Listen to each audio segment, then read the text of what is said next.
the more tribes that work together for the furtherance of heathenry in any aspect that they can, the better we can move forward. And it's just that simple. We've got to put the drama aside. We've got to put just the general BS politics aside, because if we don't, it'll turn out to be a fad. Agreed. It'll fall to the wayside, and it will show that we didn't have the strength that we claim to have. And I ain't willing to let that happen, and I don't think too many heathens are. No, sir. So that means we've got to stop the BS and start working together. The national organizations help us do that. They help us interact with those people in New Jersey and the Netherlands and Norway and find out what's going there and also through how they're doing. David, what's his name? David, he's a folk builder for Spain. He posts on Facebook all the time. His kindred over there are doing a lot of stuff. They're always having archery contests and all kinds of stuff over there, man. He posts their gatherings on YouTube also, if I remember right. But there's a lot of heathens out there that are really pushing heathenry today, that are getting out there and putting it in the public. I've been talked to about doing lectures at the library here in the town that I live in. I've even looked at possibly doing lectures out at the college where I go to college at. So a lot of us are bringing heathenry to the public, and in doing so, it's really starting to bring attention to us, and a lot of it positive attention as far as people being interested in becoming heathen. Not just wanting to know about heathenry, but actually looking at becoming a heathen. And that's a really big thing, man. It really is. Every time I meet a new heathen, man, it just kind of charges me up, because it's just one more in the army, man. Excuse me, it's just one more in the army. And the fact is there's a lot of young people that are really dissatisfied with what they see is fixing to be given to them. And they're looking for a way to change it. And heathenry can do that. Agreed. I think, also going back to the internet here real quick, I think one of the biggest things that affected me and brought me into it is I had always been interested in other religions growing up, and I think what really hooked me was back in, I think it was 5th grade, we had to write a report on world religion. So I go to the school library and I pick out this book, the world's major religions, and next thing I know, coming from a Christian background, next thing I know, there's gods out there with elephant heads and, 6 arms and all this crazy stuff. And I'm like, holy cow. Like, this is awesome. And from that, I've been hooked. And I think when I was about 15, I had picked up a book, by, H.A. Gruber, or Goober. I don't have it here, but, a book about Norse myth, and, that was it. I was into it, and I was like, this is awesome. But then it unfortunately took me about another 15 years after that to realize that it was still a living religion. Right. The first book that I read was Kevin Crossley Holland's The Norse Myth. And it tells the story from creation to Ragnarok, And I sit and I read that, and if you remember, I told you earlier about my grandma telling me stories, and I recognized some of these stories, man. And it just that was the first thing that I really that got my attention, made me think, wow, there are other possibilities other than what I've had hammered into my head since I was old enough to remember. You know, and when I went to school and I started, like you said, started reading about all these different gods with 6 arms and everything else, it's like, wow, you know. But it let me know that, you know, yes, what my mom had taught me was what she believed, but it was just one thing out of so many. And the fact is, it just didn't work for me. It just didn't work for me. I just didn't fit into that forgive me frame of mind. And so, but like I said earlier, also, I honestly believe my mother would have been just distraught at the fact that I was a heathen. But I think the fact of what kind of man I became because of it, I think my mother would be all right with it. So that really says a lot to me, because my mom really, really, truly believed what she believed. She wasn't what I would call a good Christian, you know, that practiced 100%, but she truly believed in that God. And I'm sure she truly believed that that's where she was going to. But I think she'd be pretty cool with who I've become because of heathenry. Heathenry will expand your horizons. It's just that simple.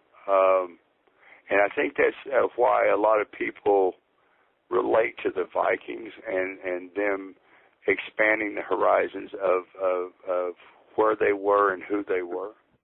Coming clear into Vinland, they expanded their horizons considerably.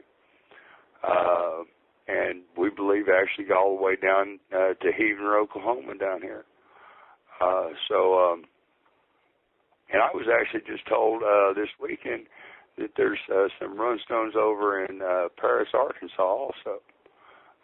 One of the fellows at White Wolf Kindred is supposed to be giving me some information on them.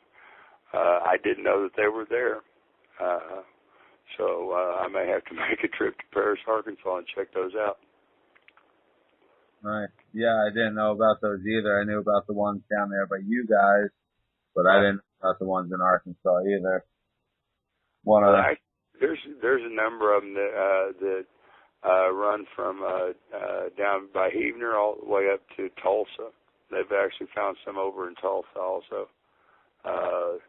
So it runs from Heavener in a kind of a northwesterly direction.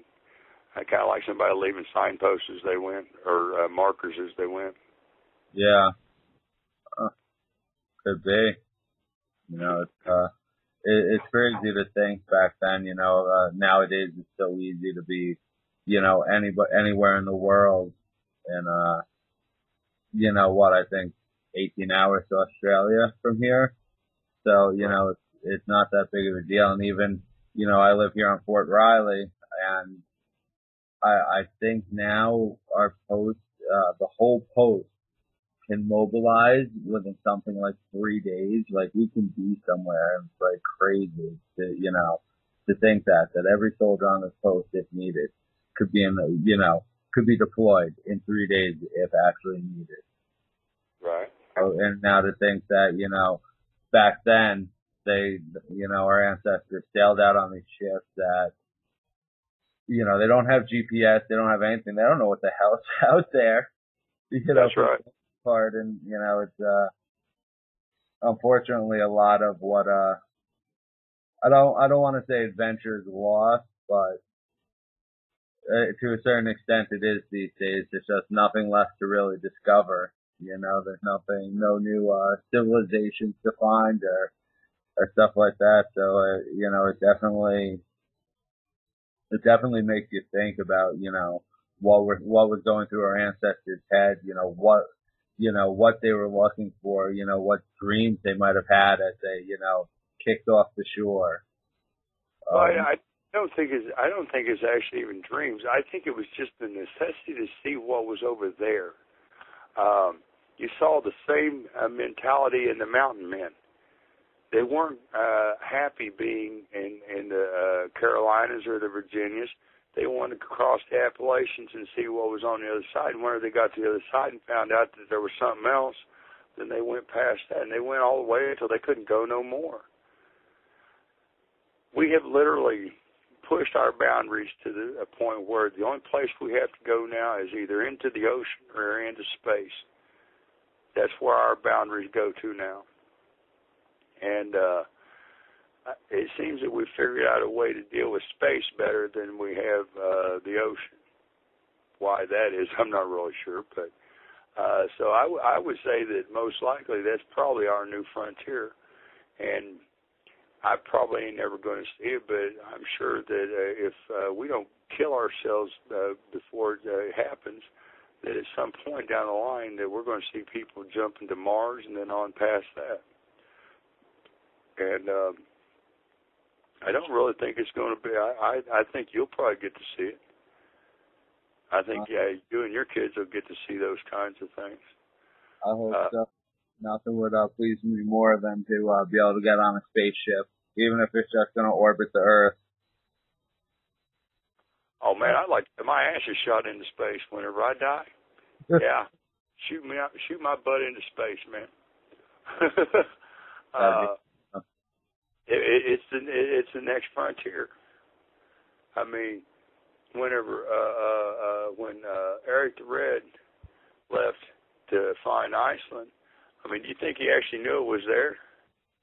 Yeah, probably not. And he probably didn't even know where he was going when he headed there. But he knew that there was something out there, so he was going to find out what it was.